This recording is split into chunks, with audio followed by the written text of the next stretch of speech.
Hi, everyone. Thank you for tuning in to Boss Moms episode 4. I cannot believe we're like on week 4 of this, first of all.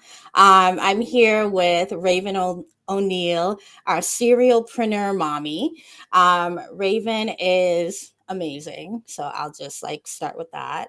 But she has several companies, and we're going to really dive in today to talk about, her new venture, Startup Women North Carolina, which I'm really excited to hear about because I've only been hearing tidbits so far. So you guys are going to love that. But we're going to delve into her newsletter, Fem-Led News, her podcast, Hacking the Patriarchy. We're going to like dig in a little bit into her background. But before we dig in, I'm going to let Raven just, plug for a few minutes and tell us a little bit more about herself. Oh, thank you. First of all, let's celebrate. You said fourth, right? Fourth episode? Yeah. Woo! Going right along. This is Sparkles, by the way. I learned Sparkles, or you could do snaps. Congratulations. That's excellent. And thank you for having me. I love that. A little bit about myself. I run, like Aubrey said, I run a podcast. I write 2 weekly newsletters. I run a now community called Startup Women NC. And yeah, I have a lot going on. I'll talk candidly about how we can all have a lot going on, or we shouldn't. or a little bit of both. Balance, right? We all should Yeah, balance. and so thank you again. Thank you so much for tuning in, for those of you who are tuning in live, and for those of you who catch the replay. Thank you for even giving us a moment of your time. We really appreciate you. And so, Raven, my first question is, you've launched several businesses over the last 2 decades. What has been the biggest mindset shift for you to make you into this like serial entrepreneur, especially as a mom and a wife? Oh, great question. I don't think necessarily it's a mindset. When you're an entrepreneur, you kind of, it's like you get the inkling that you could be an entrepreneur. And Mm-hmm. you usually I feel like if you look back at your history, you'll see markers that was like, oh, yep, that should have been a Mm-hmm. jumping point. That could have been a jumping point. But with entrepreneurship, I like to think of it as it's like soap or tattoos, right? You just get a little and then you're like, ooh, I like this. And you build. Some people scale certain businesses super big and that's how they grow. Mm-hmm. I like to launch a lot of things. I'm really good at ideation. I love a good idea. I execute really well. So I tend to just have an idea and jump and do it. I don't necessarily recommend that. But sometimes it works though. I feel like we're very similar in that sense where like we'll have a conversation about a thing or think about a thing. And then once we decide, we just do it. Like, and to me, like I think that's a good thing, right? Yeah. Yeah. Yeah. I like to test a lot of things and I like to tinker. And Mm-hmm. I don't know about you, but I'm really good at being like, oh, that isn't working. I can either Mm-hmm. pivot it or I can set it down. Yeah, that's something I do. Like for me, I feel like when I look at like my own career journey, especially like I've done a lot of things. And usually like where I had to make like a huge jump, so like jumping from retail to being like a full-time professor. That wasn't like an easy decision because I had a lot of comfort and seniority in corporate retail management, and had like a really nice carbon footprint there. And so like I had to like make the decision to start from scratch, but I feel like that's part of the entrepreneurial mindset is like realizing no, but like this thing is going to be more important for the next step that I want to take in my journey. And so like this kind of willingness to pull back if you need to, kind of like step down so you can get the training development that you need to be successful in the next, dimension, I think is really important. But like most people are afraid to do that, right? Do you I'm going to switch this up and we're going to interview you. Yeah.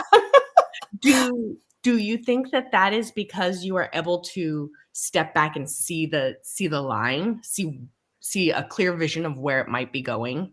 Yeah, no, definitely. I feel like everything I've done so far is like a progressive milestone to like the next step. And so like for example, I've been like looking to like practice law again, whether part-time or full-time. And part of the reason I'm looking at that is because I have visions of me doing more with my law degree, not from the business perspective, because I'm already doing that now. But actually functioning in the law and dealing with like policy and the development of new laws, right? And so like you can't really do that unless you're practicing law. And so now I'm kind of in that mode where I'm thinking, oh, like Scrappy Go Project is great. Like, am I gonna have like a legal department for Scrappy Go Project where like I'm doing, one-off legal, client engagements, or do I want to go back and get more training and development from a law firm, or or somebody who's just more seasoned, so that I can like feel more confident, whether it's like at a a deal table or in court. And so but I think for me what has made it easy is definitely being able to see a clear path ahead, which I don't think a lot of people have that necessarily, when they're make I don't think a lot of people have that luxury, I should say, of being able to see clearly as far ahead as sometimes I've been able to kind of see my path. Do you like how I hijacked the interview? I'm like, let's talk about I you. know that's really absurd. So this is about you. But no, but ultimately I think, although you said it's not really like a mindset shift, I think maybe for you it wasn't, because you had already kind of held senior level roles in companies. I mean, one of your last roles was as a CEO for a foundation, right?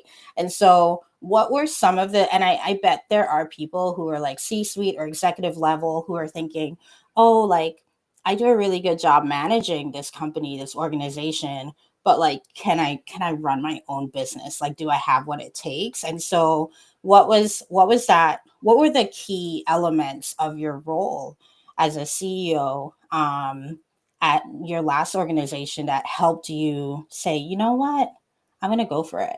And maybe you were already going for it at some point, but like what made you transition to, oh, I'm gonna be like a full-time entrepreneur now? Yeah, actually, the great question. Thank you for asking it. Yeah. I was an entrepreneur before I took that role. So I Hmm. was an entrepreneur. I had my own marketing agency, and then I stepped into that role. And when I stepped out of that role, I stepped back into entrepreneurship. I The biggest takeaway from C-suite to for me, and I will say for me because it's not Hmm. from C-suite to entrepreneurship is really boundaries, actually. Hmm. I feel when you're an entrepreneur, you don't have a ton of boundaries, right? You're Hmm. looking for your next client, you're doing all of these things that require you to have far fewer boundaries. And in the C-suite role, you have usually, at least in depending on where you're at in your entrepreneurial journey, Yeah. you have more people reporting to you. And in doing Hmm. that, you have to set boundaries. So I would say I didn't have great boundaries, stepped into that role, had to learn boundaries.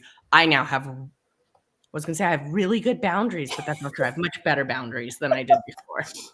I know. I mean, I remember, it wasn't like about a year ago we talked about like owning your no. How did that go? How was your year of no? It's getting a lot better. I was just saying the other day, sorry, I have a little bit of a cold. The other day to someone that I've gotten to the point where I only open my schedule to those one-off meetings once a week now. And it is Hmm. out of necessity. I'm Yeah. too busy to be taking random meetings with no end in sight. But I'm getting a lot better with no. And you're right, it does feel good. Sometimes you're like, no, Yeah. I just don't want to do that. Especially without an explanation. I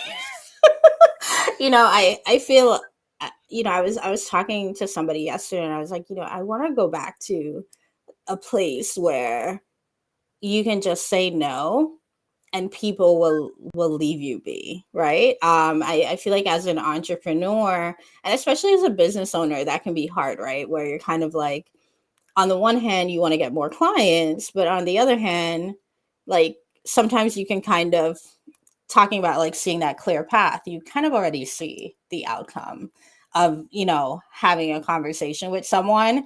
And so it's like learning how to say no to those conversations, I think is really important. So it frees up your time for those more fruitful conversations. And that sounds really tough, for people that are listening. Probably it's, like there's this level of quote unquote, this idea that like if you say no, it's mean.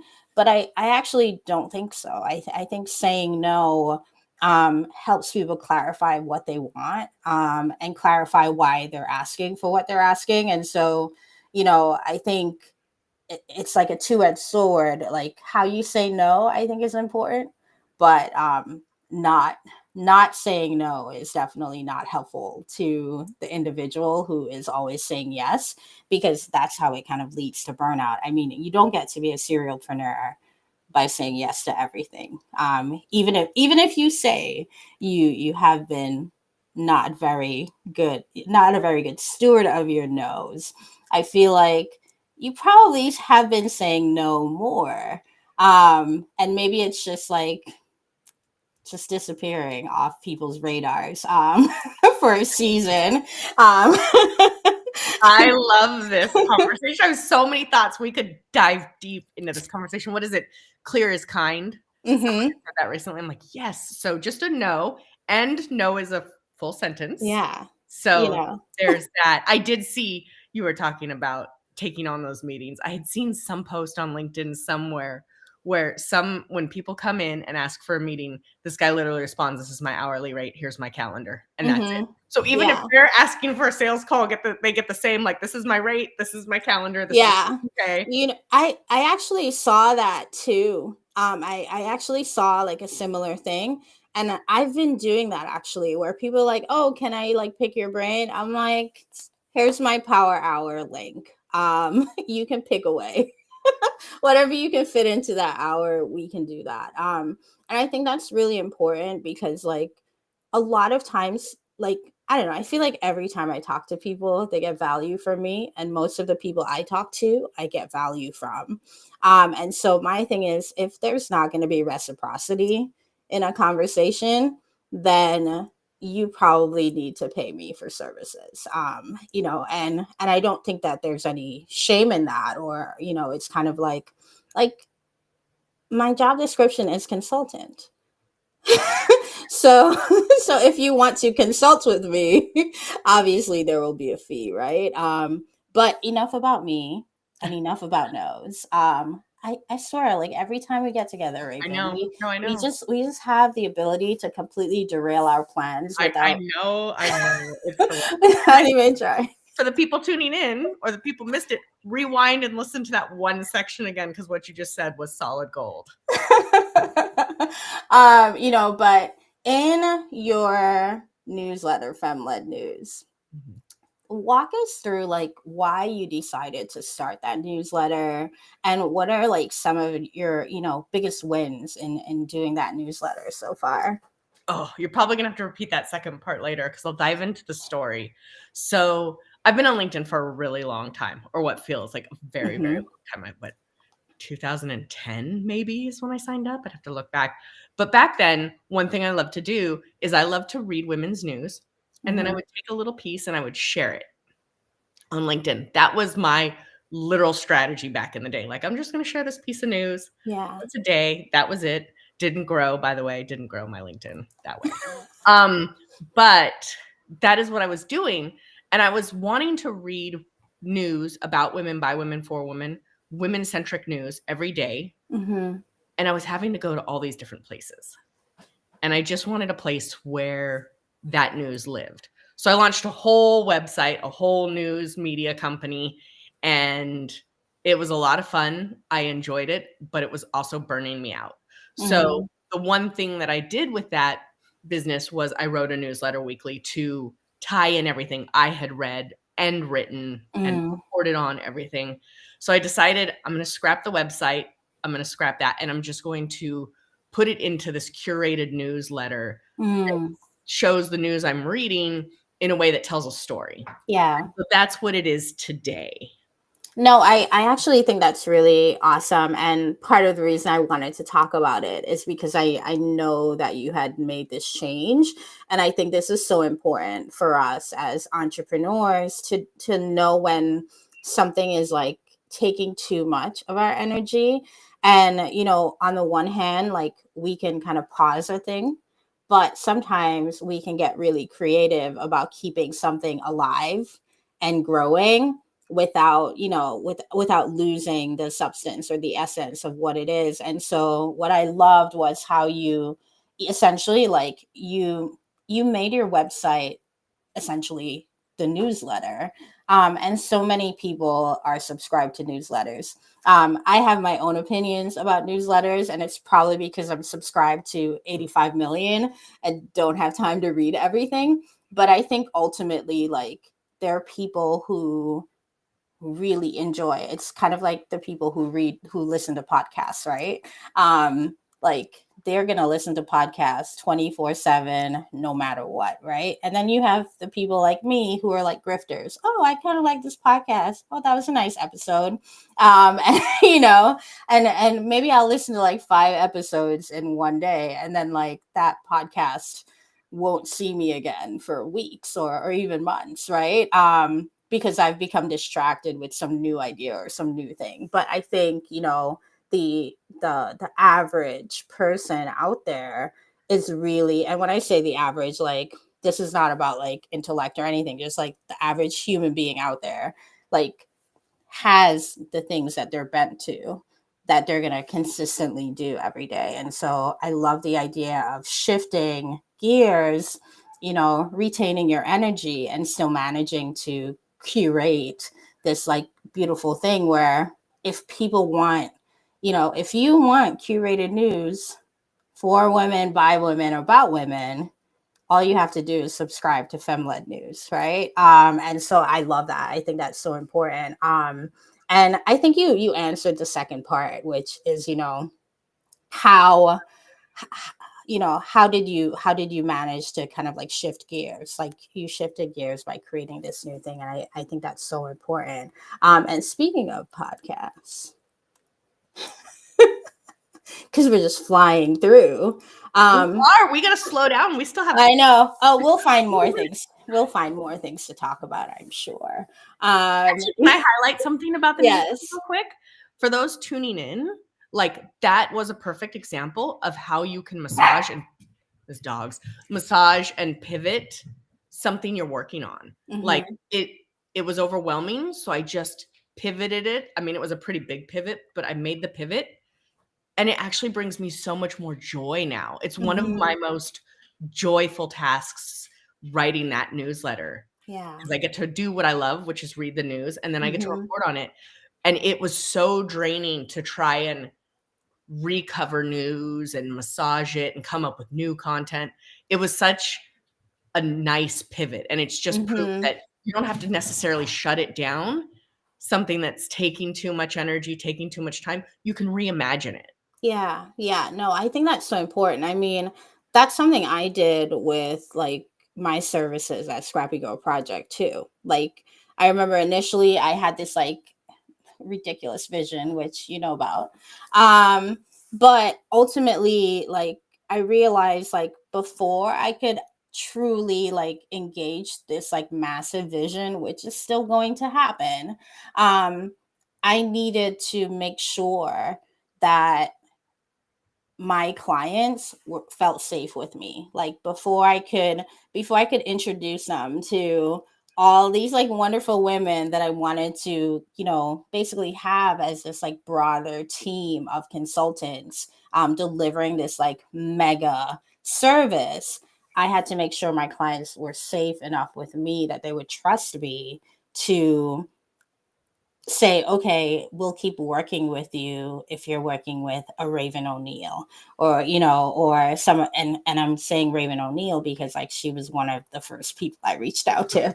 But I had a list of, like 10 women that we were going to do this like massive project together. And so I think it's, for me, like what was great was having the wherewithal, but also having the counsel of a lot of you to help me like say, okay, you know what?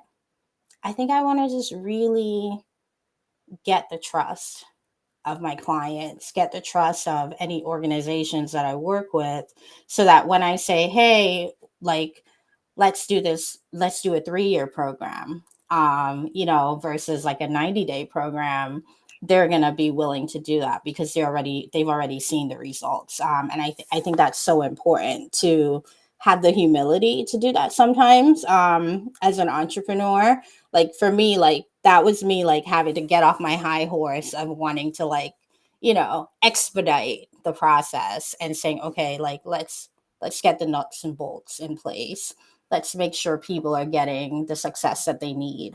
And I think what I love about what you did with FemLed News, it's making sure you have the success as the business person who is providing the service, recognizing, oh, you know what, this is causing me more stress than joy. How do I continue to provide this great service, um, and maintain my peace and my joy in the process, so it doesn't feel like a chore. And so like I love like the happy balance, that you created, with this newsletter for sure. And how's it been going so far? It's been great.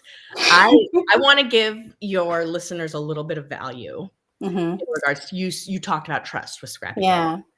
And I this is not mine. I heard it somewhere along the lines, but I think it's absolutely brilliant for those entrepreneurs tuning in who want to do that trust building. There is a formula of offer high value at a low cost, but an Hmm. easy lift for you. Then you slowly move them into medium value, medium cost, Hmm. still dazzle them, and then you move them into selling them high cost, high value products and Yeah. services. Yeah. No, and for me that's like really important. And you kind of determine based on who your clientele is, where that's going to land, right? And something I will say I've been really focused on is how I can make my services more readily available to people in this economic climate, because a lot of times people pull back on training and development, and these what many people are have been kind of told, like these are nice to haves, right? Like not really quote unquote necessary things. But anybody who has done continued learning knows that like continued learning is very necessary, and very needed. Not just for, a lot of times we spend the focus on like the monetary gain that we're going to have, but really it's about like how do you create the life that you want, right? And so getting educated, in different aspects of life really helps you. And for me, like I feel like I've actually spent more money on training and development when I had no money, um, than when I actually had money. But also, I've also worked with organizations that paid for continued, learning and development. And so my value add there is, if you are somebody who, is looking for more training, more development, whether you're an entrepreneur or professional, if you're working for an organization that provides additional resources, use them. Like use them, as much as you can. Um, and I learned this tip from Raven a few weeks ago, actually. If you are a small business owner, like you can go to the Small Business Association for so much programming as well. So there's always there are so many resources available to you. And I think when you want customized value, that's when you're going to have to make the investment. And I think, I personally believe like you have to have been doing some of the work on your own before you hire someone, because like you want to be in a position to know exactly what you want when you are hiring somebody to work with you for an indiscriminate amount of time, because you want to make sure you're getting the best value for what you're doing. But how do we turn this into a business development and training and development call? You for doing that, because then you touch on something. I'm like, absolutely. So you can either spend the money of hiring someone to help you figure out what you need, then hire the next person to help you figure out the next step of getting that off the ground. And you can go through that, or you can go to someone like the SBDC, the Small Business Development Center, and get those free resources. And they should, if it's going to be your local small business development center, they're then going to know some of the great places to go in that next step. Exactly. And that, going back to the trust, like, isn't it good to have a place that you're already going and getting value from recommending somebody else, right? That could take you to the next level. And that's essentially what Scrappy Go Project was trying to do at scale. Last year, 2 months after I launched my business. That's how it works. But back to you, Raven. I really, really want to talk about hacking the patriarchy. Let's do it. And some of the changes you have made since we first like started out. So I remember when we first talked last year, like early last year, you had been it was only women that you were interviewing at that point, right? I don't think you had any men. And I remember you were working on a South by Southwest proposal, and you couldn't find a woman candidate to like do a particular portion of it. And I said to you, girl, why didn't you just get a man? And since then I've seen changes. And we actually haven't talked about this, so like we're literally having this conversation in real time for the first time. But I want to know like what were some of the criteria you kind of looked at in deciding who to invite to be a part of hacking the patriarchy. What were some of the values that you were interested in highlighting to kind of like show perhaps other men how they can be better allies to women, that they have the ability to influence and impact in across industries. Thank you for that question. Great question. So sorry, hold on one second. Okay. So I launched Hacking the Patriarchy with the focus of how can women get ahead in patriarchal systems and structures. And what I found is I had left out all the diverse individuals that don't fit under women that still need that support, because at the end of the day, everyone is a victim of the patriarchy. Everyone.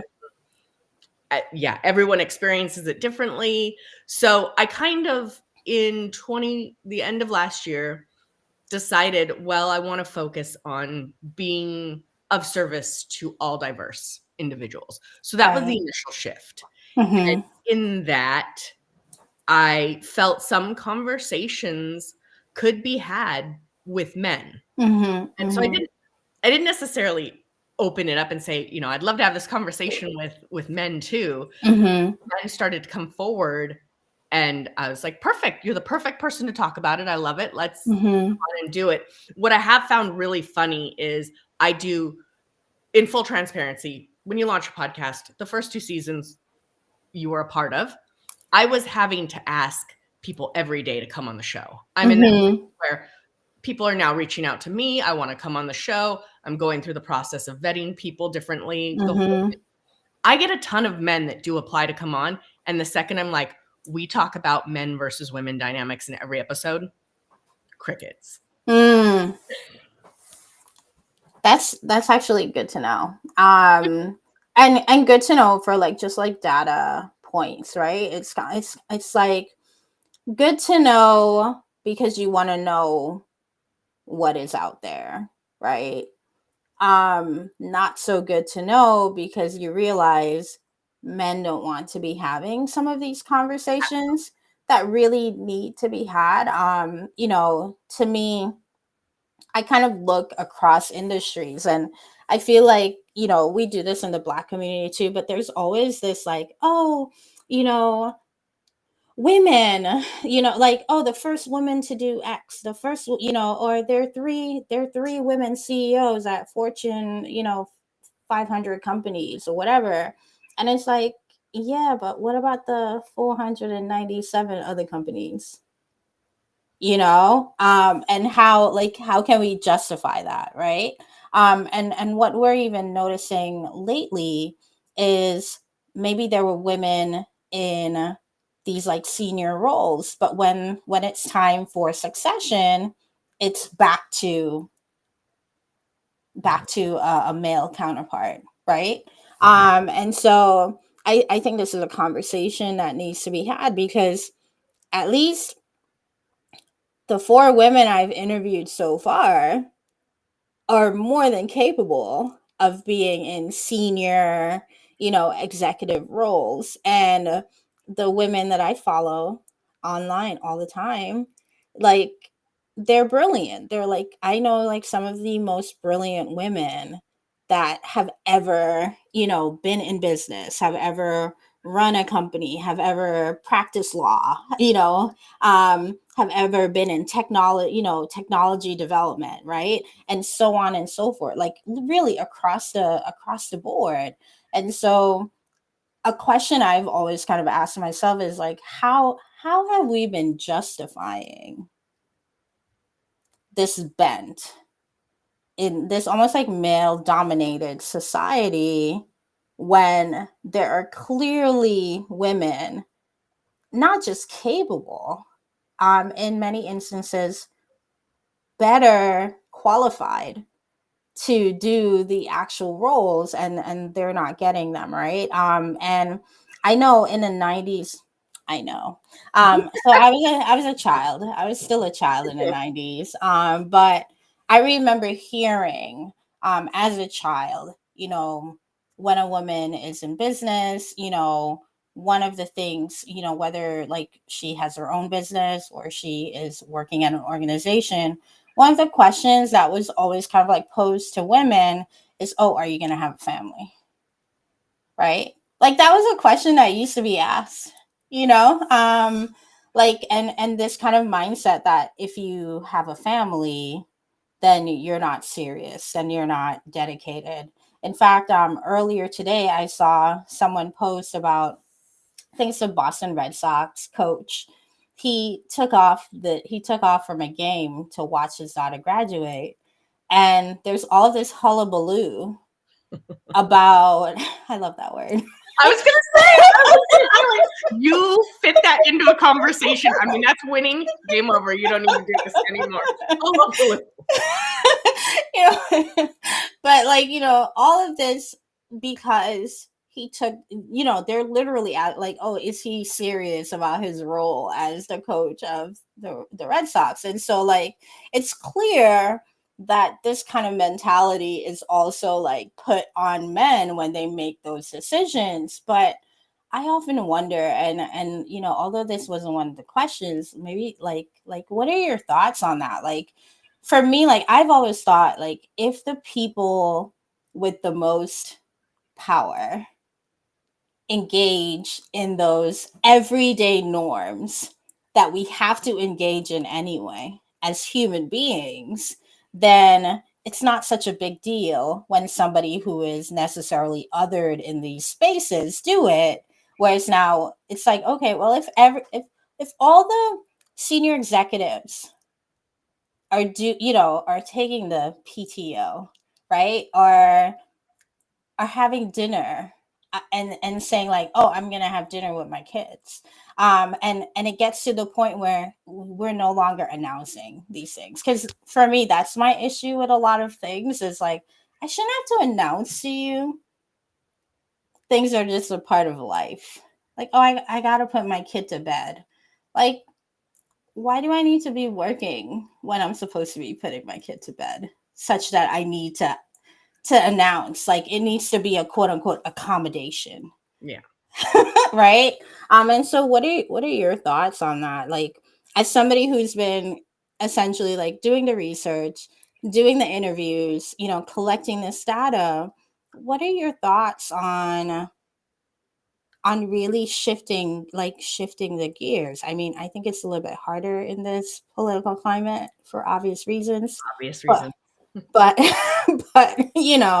but but what are your thoughts on that, like, on my analysis and I'm just in general? I mean, I have a lot of thoughts. I Hmm. would love to dig into a deeper conversation about it. Yeah. You're already coming on to talk about something else, but we should probably schedule a time to talk about this in depth. I feel like there are a lot of things, right? First of all, the whole executive dinner thing, that Hmm. trickles down, right? Hmm. Someone Hmm. sets the example and everyone else follows. So if your CEO is skipping dinner with the family to do X, Y, Hmm. and Z, everyone else is going to see that. And before I say this, I am super guilty of that. I Hmm. am high functioning. I set the example. I didn't Hmm. realize I was doing it. I have been there. I have been that terrible person. Hmm. Hmm. Full transparency. With that being said, they set that example and it trickles down. There's Hmm. so there is that. I don't think we are having the conversation, but I don't think the world in general is having the bigger conversation. Yeah. Yeah. We're having it, but we're not addressing it correctly. And I don't know what the solution is there. But I think Hmm. the more we talk about it, yeah, I want to have dinner with my family. It might Hmm. be the only time I get with my family in a day. Yeah. So I shouldn't have to make an excuse. And if everyone else could agree and we could have a conversation, that might shift that too. Then you mentioned the women in the C-suite. Um, Hmm. I think a huge part of that, I think it's really sad, is I think, first of all, there's not a huge amount, like the number is a relative amount of positions available. Then you Hmm. have women that are automatically going to opt out. For Yeah. whatever reason, they're going to opt out. It's slowly dicing it down to that. Then Hmm. there's this smaller pool of women who are willing to take the jump, willing to go through the process, Yeah. willing to take the position, and then you have the people making the decisions. And if the pool is small and you have, let's say, 3 women and 50 men, Yeah. Yeah. I imagine it's a numbers game, but I don't actually know the answer. Yeah, I think definitely it's a numbers game, and I think like what you mentioned about like people opting out is so important too, because so I saw that especially when I was at a law firm. Oh gosh, Pe- yeah, I have to like, imagine. I mean, the thing, like, for me, like, I'm like, I'm probably like the overachiever when it comes to Your just like overachieving has overachieving. My anxiety has anxiety. So there. but I remember when I first like got into a more like senior position, like when I became a mid-level associate. That first The first 6 months of that, I had to be really intentional about telling anybody who's working on my team, like giving them like being very specific in my emails about, hey, like, I am sending this to you at 9 p.m. because I happen to be doing this at 9 p.m., but I am not going to look at this until 12 o'clock tomorrow. So please go to bed. And I found myself doing that because I agree. Like, if no conversation is being had, right, and I have bad habits, then my team's going to develop the same bad habits that I have, and it's not necessarily because I'm being nefarious. Like, I know you really kind of like railed into yourself there, but sometimes it's just like for me, like, I was really enjoying the work that I was doing, And so when I'm really like, when I'm in the zone, I can work through a night and it doesn't even phase me. Like I'll show up to work glowing the next day. Like you wouldn't even know, right? That I was up all night. But not everyone, and I'm not saying not everyone's as passionate as me, like that's ridiculous. I'm saying not everyone can be glowing after they work all night. Yeah. You know? And I just wanna I hate to disclaimer myself, but because of the kind of work that I do, I have to. I'm not promoting not sleeping. You have to sleep. That was actually, I remember, I will say, being an unconventional attorney, and unconventional in the sense that I had two careers before I became an attorney, and had some management experience prior to doing that. I managed up very differently from people who who just went in, right? From like school. So like they had like no basis for anything. And so they were kind of learning on the job. And I remember at one of the firms I was working at, one of the most senior women in my department, she lost her son, and she didn't take any time off. Oh my goodness. And I remember when it happened, like I called my mom and I was like, yo, that's like a really, like, because I didn't feel comfortable talking about it with anybody at work because, like, you know, but I remember calling my mother and being like, I can't believe she didn't take time off. Like, and then like a few months later, my cousin died. And I was having a hard time, and he was like a brother to me, so I took off. But I remember there being some kind of pushback, and it really occurred to me that like even in her very senior role, she didn't feel safe enough to take the time off. And so, I think what you're saying is correct. Like we're having these conversations, but it's almost like we're having them and then just going back into the same old patterns. It's like, oh yeah, this was a nice, like, this was a nice conversation to have. Like, I'm glad we had this, virtual coffee. It was great. And now I'm gonna go back to upholding the patriarchy. And so I say I think you're right in this idea that all, like, everyone is a victim of the patriarchy, including the people that are allegedly in power, Mhm. the men, because many times they're so unhappy, which is why they behave in the way that they behave towards each other and towards their employees. Because, like, yeah, I'm an SVP at this company, but like I don't even like doing this job.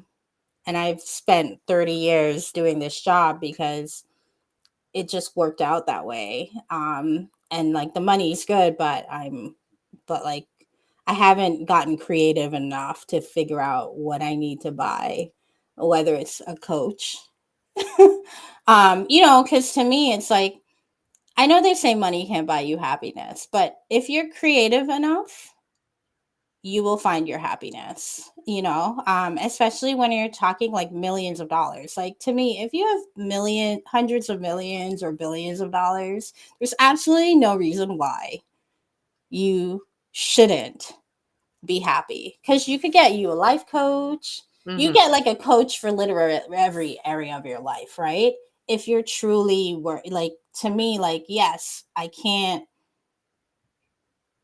like, just having the money is not going to be enough, but I can use that money to engage the services of people to help me get to a frame of mind and a space that can make me a better human being.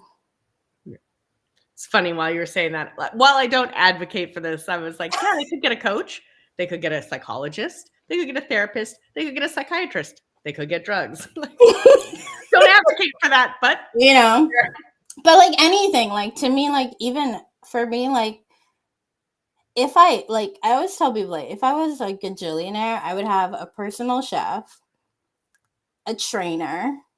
Like, these are things that would make me happy. Mhm. A spiritual guide that would just like, this is somebody I can talk about, like, all, the holiest of holiest, doctrinal things in Christendom, you know, and like, just to like fill those things can't really like I can't really do on my own, or and all the chores I hate doing, I would pay for. I have a provocative question for you. Do you think that part of the reason maybe they have everything they need and they're still not happy is because maybe they're just not giving enough? Like, there's a balance there, right? Hmm. Have that much to give also brings a completeness. No, I completely like, but you're like preaching to the choir, Yeah, that's true. but no, but like, but ultimately that's what I think. Like, I think about, for me, the energy that I get from just giving, the boost that I get from giving the perfect gift. The gift that like Mhm. whether it's like, oh my God, like I mentioned this in February and you remembered, and my birthday is in December, kind of gift, right? Or, just giving people experiences like they never even thought they wanted, just based on their interests, right? And so, like, I think, what is his name? Jesse Eisenberg. It's funny. He's the guy who played, he played, oh my God, why am I forgetting Mark Zuckerberg's name? That's bad. Um, it's bad that I remember the actor's name, but not the actual like CEO of Meta's name. But Jesse Eisenberg plays Mark Zuckerberg in the Social Network movie, and they were interviewing him recently on kind of everything that's going on, and he was kind of like, I just don't understand how you have billions of dollars and the first thing you think of is, how can I crush more people? Oh, I did not see that. And I was like, and I was like, I always like this nerdy guy. Like, when he said that, I was like, see, like, he gets it, because that's literally my mindset. I'm like, if I have gajillions of dollars, I'm trying to solve problems, not create problems, you know? But I think it's because of the imbalance. It's the imbalance of wealth that is in our world, where there's so many, I mean, I think, what is it, like 2% of VC funds go to women startups? Mhm. That's obnoxious, you know? And like, when you talk to a women startup founder, like, she's like, she has like all the nuts and bolts, all the like, everything's in order. That's something I've noticed, like, whenever I talk to founders, like, myself included, like, we want to make sure everything's done right, to the T. We have like action plans for our action plans, and business plans for our business plans, right? And then, like, you find out, like, some guy just like met somebody at the gym, and now they have like, a $10 million investment in their like idea that may or may not work, Mhm. right? And so, like, although we said it was a numbers game, I wonder, like can we talk about the elephant in the room, about like the bias that goes Oh, on, it's you another know whole you're talking about a whole other couple hour I conversation. know, and I'm just scratching the surface, and mostly because, like, I feel like, if we're gonna do the lives, right, we kind of have to invoke these kinds of thoughts, because I feel like a lot of times people aren't thinking about things in this way, right? Because so many people, especially right now, feel like their backs are against the wall, like Mhm. we may not admit it, but like, so many people, like, I talk to so many people in private, I'm like, oh my God, like, it's rough out here, like, you've heard me say, it's rough out here even for a pimp, you know. And so it's like, and so, you know, when I know it's like a huge conversation, but really, how, like if you had the ear of some of the people that are positioned to do a little bit more good right now, like what would you say? I think it's going like against the grain and not kissing their ass and Mm-hmm. saying, "You're so great. Oh my God, give me a little piece." It's saying, Mm-hmm. "No, you're in a position of power. You could do better." Mm-hmm. Mm-hmm. Like, No. even at the risk of your own reputation and the risk of your own whatever you're bound to receive from kissing ass, it's I don't know if you cuss on the show, so I'm sorry. But Is it ass a curse? is it? I don't know. I have such a potty mouth. I don't know. Anyway, Yeah. At least you didn't drop a F-bomb today. I know. It's like my favorite word. I know you I said that the other one is my favorite. And I'm trying to keep it clean. Yeah, I think that it's speaking the truth. Like if you Yeah. have the ears of people that need to hear it, you need to speak that truth. Yeah, no, I agree too. And I've done it at like a huge cost because I'm like, I don't know when I'm gonna have your ear again. So I would rather be that squeaky wheel.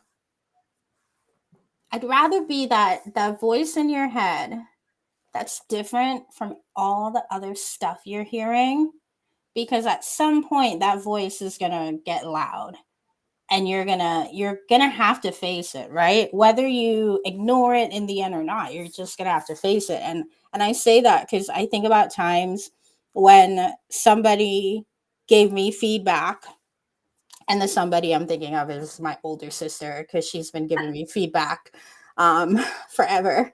um, you know, and I remember as a kid, like I'd be like at one point I was like, "You're not my mom, leave me alone," you know. And but to this day, there are things that she told me when I was like 11, 13, 15 that, like, they're such a part of me. Like maybe I didn't want to hear it, you know, when she was saying it to me, but like after reflection, I'm like, oh, that was good advice. That was actually really good advice. Thanks for that advice, you know. And like we've had those conversations where I go back, I'm like, yo, like you didn't like let me make any mistakes as a kid, bro. Like, you know. um but you know, and that's why I say like there's so many like powerful women in the world. Like I grew up with some of them where it was just like a lot of times I just have seen brilliant women's lives get stymied because of whether it be bias, you know, poor work cultures, you know, incompetence, which we didn't really like talk about a little bit, and just straight up fear, right? And so this brings me to your new community, Startup Women, North Carolina. How how are you and your co-founder, you know, getting this off the ground and establishing this community to really undergird and reinforce some of the like dreams and goals that the women who've joined so far and will join, um, you know, can get the best possible outcomes. Yeah, actually, I just wrote about it on LinkedIn today a little bit that I feel it's funny. I've always wanted to launch my own community. Mm-hmm. And for some reason, I've just never done it. And I think part of that is over planning, over analyzing. On the podcast, I talk a ton about community. I feel like every conversation somehow leads to at least a community touch. Mm-hmm. And with the political landscape the way it is, I think we're all looking for community. I think we had this trajectory, the pandemic changed things. Things have continually changed at a very fast pace since then. Mm-hmm. That there's this real look for community. And I feel like uh, I have this conversation on the podcast all the time.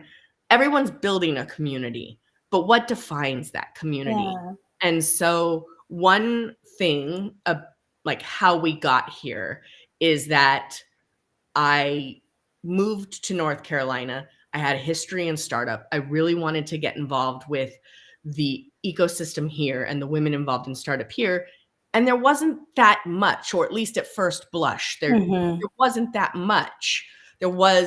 It's very fragmented. There are groups, but they stay within their, like, whatever their specialty is. The different niches. Yeah. Correct. And it's fragmented and no one really talks to each other. So I hosted a small event, like coffee meet and greet at Raleigh Durham Startup Week. And from there was an interest in women. And so we did it again this year. And because of that interest this year, we realized that there was a need for that community. Right.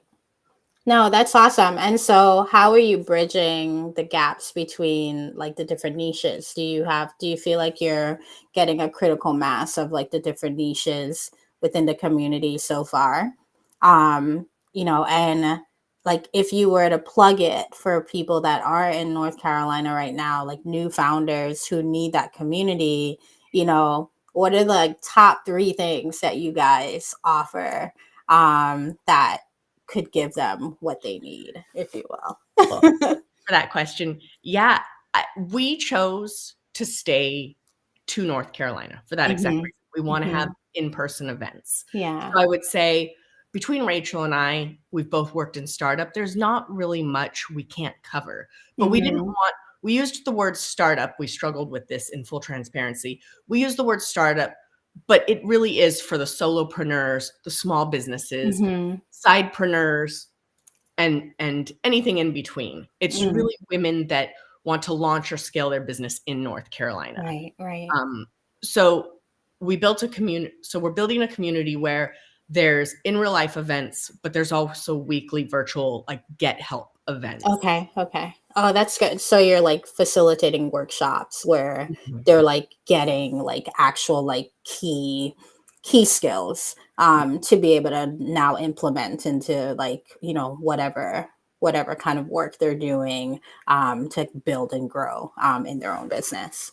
No, that's awesome. And so my final question for you is, what advice would you give to, it says mom here, but I'm going to say woman who has a dream in her heart, but feels like there's no room in her life now to pursue it? I love this question. I love this question because this was the mompreneurs, or the boss moms. And we didn't talk much about being a mom. Yes, I am a mom too. And I don't, full transparency, I don't do it super well. So for anyone thinking that I do have it all together, I really don't. It's a hot mess all in the background. When you want to launch and you don't think you have enough space, start somewhere, start small, test it out. You don't have to take the leap from whatever you're doing into entrepreneurship. Like I said, you can become a sidepreneur. You can do something little on the side to test it out. See if you have the space, if you enjoy it, if you have the capacity, if it works with your life as a wife, mother, whatever thing, all the other facets, all the other places that make up our human experience. Do it just a little to work with it and see if you love it. Yeah, no, I think that's really good advice. Thank you so much, Raven, for lending me an hour of your time on this Memorial Day weekend. I will admit, like, since I like now work for myself, I really don't know when holidays are because I don't have them. I have kids that are going to be out of school, and I still don't know. I don't have them like, how you have them like pre put into like your calendar. And so I had no idea. Like I think it was last Sunday or Monday. I was like, oh wait, next week is Memorial Day weekend. Whoops. Oh no. Why did I schedule an event on that weekend? That's wrong. And re-listen to it. And so to me, like, again, like, thank you so much for giving me some of your time. I would have loved to talk more about your kids, but I feel like we added value where, for me, I always say, like, wherever the conversation goes is where it's supposed to go. Because there's probably somebody listening who needed to hear what we had to say. So thank you for stopping by. Thank you for everyone who listened. Drop comments, tell us what you wanted to hear more of. And I don't know, maybe I'll have another one of these series. But next Saturday is my final Boss Moms episode for a little while. I'm so happy that the moms, these amazing business owners and professionals made space for me, because I'm not a mom. I'm just a godmother sometimes. Um, but thank you so much, and enjoy the rest of your Saturday.